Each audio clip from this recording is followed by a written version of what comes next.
We're back out again at another community garden in Frankston, and this one's Groundswell Community Garden. Groundswell's been around for quite some time now, and you've possibly gone past the sign on Overport Road that says Community Garden. We're here with Simon, who's the president and one of the movers and shakers at Groundswell. Do you want to tell us a little bit about Groundswell Community Garden? Well, Groundswell started almost 14 years ago. Yeah. Wow. A group of people got together and thought community garden where people can grow organic veggies would be a great idea. So they contacted the council and went through the procedures of trying to find a place to put it, and finally decided on this place. And it's a great location here because we've got the kindergarten right next door. We've got the parents who come to the maternal and child health centre. We've got the playgroup just across the road and the scouts up there. So there's a bit of a natural community here of people who might be part of one of the groups and then want to get involved in the community garden. That's right. And I've seen heaps of dog walkers already come past today, so lots of people get to see where you are. Yes. Just off George Street in Bentley Place, Frankston South. So drive past next time you're in Frankston South.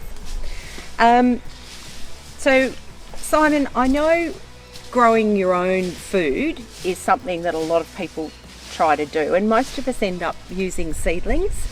We go to one of those big places or we go to the supermarket and get a little tub of seedlings, but there's a cheaper way of doing it, but it's always been too hard for me. I've never had any luck, so I'd like to find out what you're doing right in growing from seed, because there seems to be a bit of an art from it.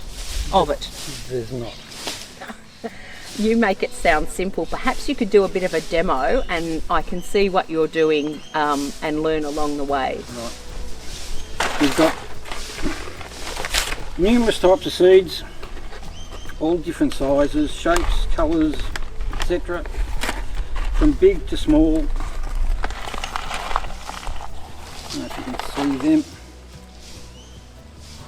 They're just peas. You could cook with them. You can cook it there if you want to soak them long enough. And then you get very fine seeds, such as these. They're mustard seeds.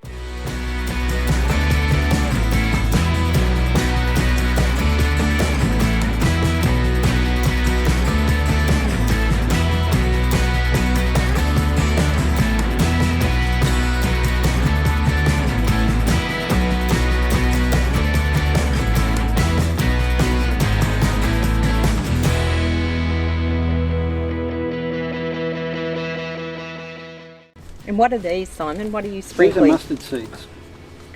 What would you use those for? More like a garnish. Just sprinkle a few on top like that. A fine type of sand. It's like a finer compost, and you just cover them up. So you're not burying these ones, are you? No. Can we come back and visit you in 2 weeks? Yeah. See how these have gone. Simon, can you remind us what you actually planted? Well, we planted peas. There's our peas there, and they're mustard greens, which I've never planted before, but that's them.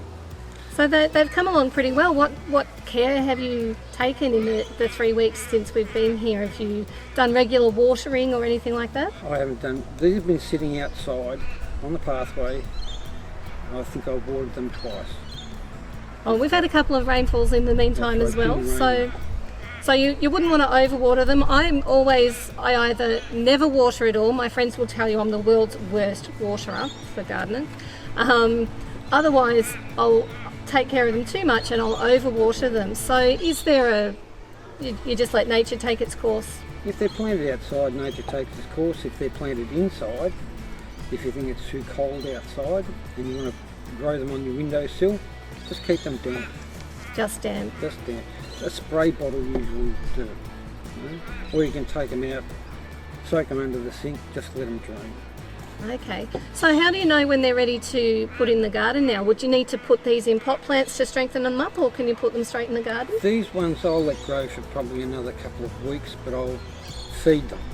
So what will you feed Bit them? of sea salt, Okay.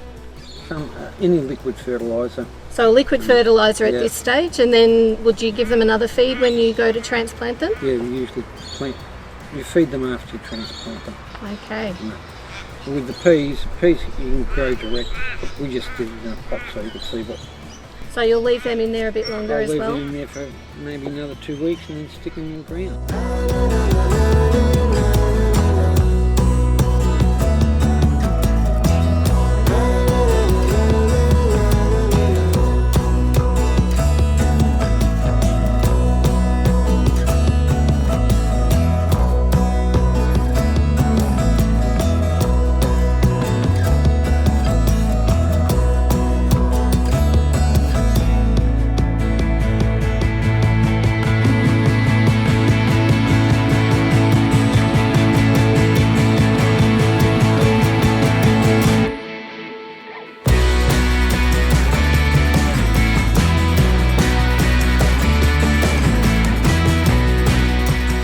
Simon, thank you for coming back for all those different visits so that we could see the different stages of the seed raising process.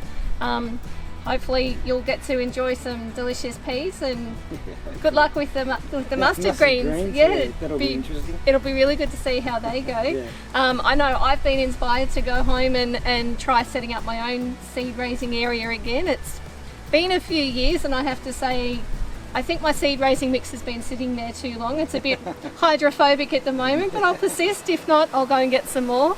And I know our cameraman Mark has been inspired to go out and get some new potting mix after seeing Luke at Groundswell Community Garden. We'd love to know if you have been inspired by our gardening tips, and if there's anything else you'd like to know. We'd love to hear what it is that you're having a go at doing while we're in this shutdown time, and yeah, thanks for joining us.